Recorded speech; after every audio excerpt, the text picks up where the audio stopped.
السلام عليكم حبايبي الغاليين. هنعمل مع بعض النهاردة مولتو او كرواسون بطريقة سهلة وبسيطة جدا وهشش وخفيف ما شاء الله، حلو قوي. نقول بسم الله ونصلي على الرسول عليه افضل الصلاة والسلام. هجيب بولة ضيف فيها كوب وربع لبن، 2 معلقة سكر، معلقة خميرة فورية، ونقلب المكونات مع بعض. لو ظهرت رغاوي يبقى الخميرة معانا نشطة. واضيف ذرة ملح، ونضيف 2 بيضة بدرجة حرارة المطبخ، و4 معالق خل، ونقلبهم. تحس ان القوام معايا تقل شوية. هضيف 5 كوبايات دقيق على المكونات السائلة بالشكل ده. كده ضفت 3، هفضل اقلب فيها. ديت رابع واحدة وقلبتها، دي 5 واحدة، وابدأ بالعجن بالشكل ده. عايزاها تبقى عجينة ماسكة نفسها، وهنزل ب2 مكعب زبدة كبار. اهم حاجة تتعجن معاكم عجينة لينة جدا زي ما احنا شايفين. هقسم العجينة لجزئين قد بعض، هقسمها قطع متساوية، نفس الخطوات اللي عملتها مع القطعة التانية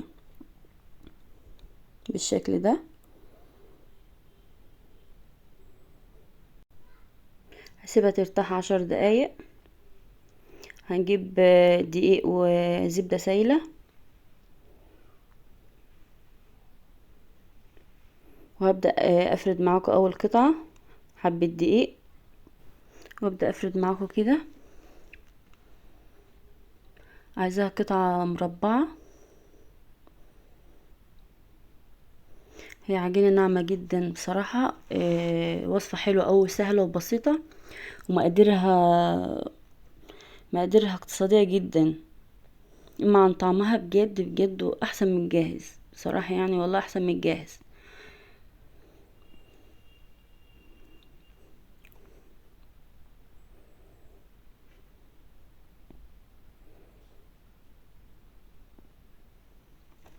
كده عملتها مربعة معاكم.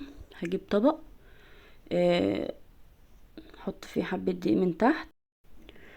ودي اول قطعة فردناها. وبعد كده دهن وشها زبدة سايلة. كده اول طبقة عملتها. نبدأ نعمل باقي الطبقات بالشكل ده. كل طبقة كل طبقة ندهنها زبدة، كل طبقة ندهنها زبدة لحد ما المكونات كلها تخلص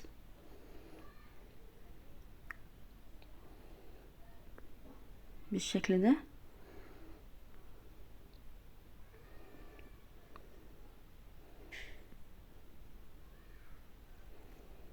كده خلصت المكونات ومعانا اخر طبقة. هضيفها في الفريزر لمدة نص ساعة لحد ما الزبدة تجمد فيها. وعملنا الخطوات برضو. انا عملت 9 قطع، و9 قطع برضو. مرضتش احطهم على بعض لان ممكن تظبطش معاه، ممكن تطلع تخينة او معجنة من جوه. خليت الطبقات بسيطة. كل كل كل صحن ضفت فيه 9 قطع. كده بعد نص ساعة طلعتها. مسحت الرخامة حلو قوي. ورشتها دقيق. كده ابدأ افرد معاكم العجينة بالشكل ده لحد ما تبقى مربعة. ما شاء الله طالعة من الفريزر مجمدة جدا. كده بدأت اشكلها مثلثات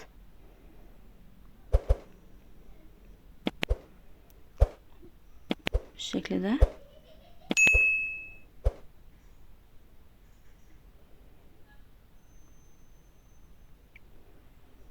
طالعة مجمدة اوي من الفريزر. في ناس بتحطها في التلاجة بس ما تظبطش معاكي. في الفريزر تبقى حلوة اوي في الفريزر. كده بدأت اشكل. كده اول قطعة. جبت صينية مدهونة زبدة سمنة. العجينة لينة جدا وسهلة، سهلة في الفرد وسهلة في التشكيل بالشكل ده.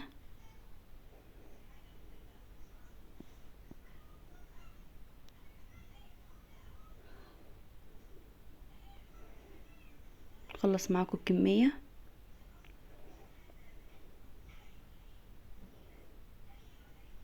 ممكن تحشوها شوكولاتة، ممكن تحشوها وانت بتفردي بتشكلها كده، ممكن تحط في النص كده قطعة شوكولاتة.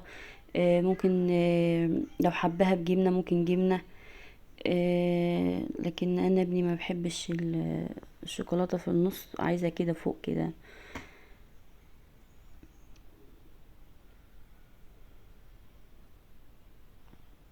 كده بدأت في القطعة التانية، فردتها وعملتها في نفس الخطوات الأولانية وبدأت أشكلها. كنت ساعتها جايبة صاج وحطاه وفردة فيه ورق زبدة، ودهنة ورق الزبدة قطعة سمنة.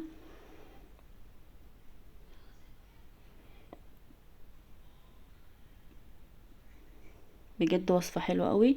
يا ريت تجربوا الوصفة دي وتكتبوا لنا في الكومنتات. لو عجبك الفيديو وما تنساش بالاشتراك وتفعيل الجرس ليصلكوا كل جديد. كده خلصت الكمية.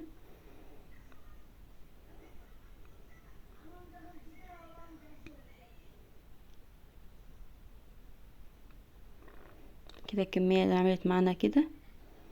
هسيبها تخمر لحد من ساعتين او اكتر، يعني ممكن ساعتين ونص. بعد ما خمرت معلقتين سكر على حبة لبن وحبة نسكافيه. في ناس بتحط بيض وكده، بس حاساها زفرة شوية، مش حابة البيض في قلب العجين. كفاية حطنا بيض في العجين، بتبقى زفرة قوي لو حطيتي بيضة فوق اي عجين.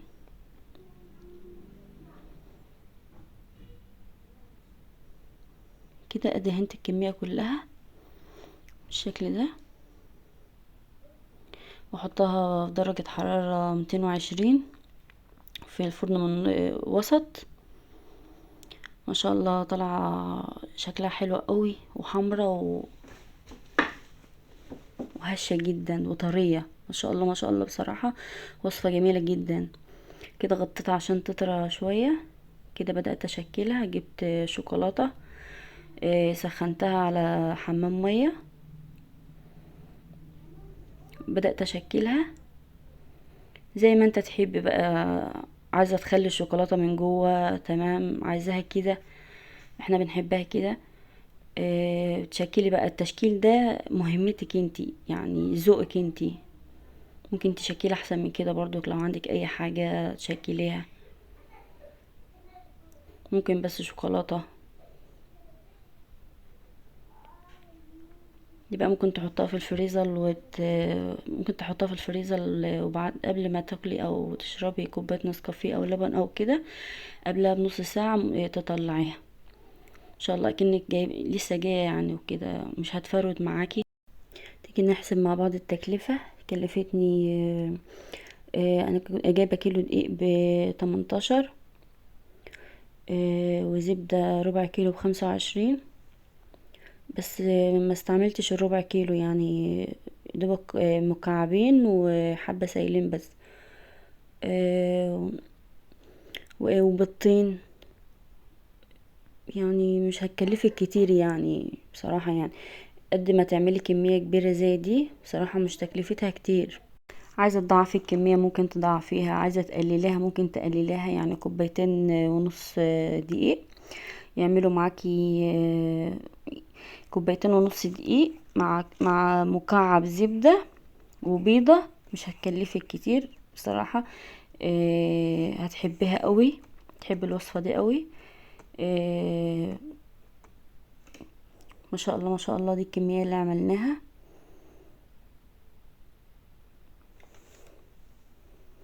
يا ريت لو اول مرة تشوفوني وعجبكم الفيديو تعملوا لايك واشتراك للقناة وتفعلوا زر الجرس ليصلكوا كل جديد. دمتم بخير.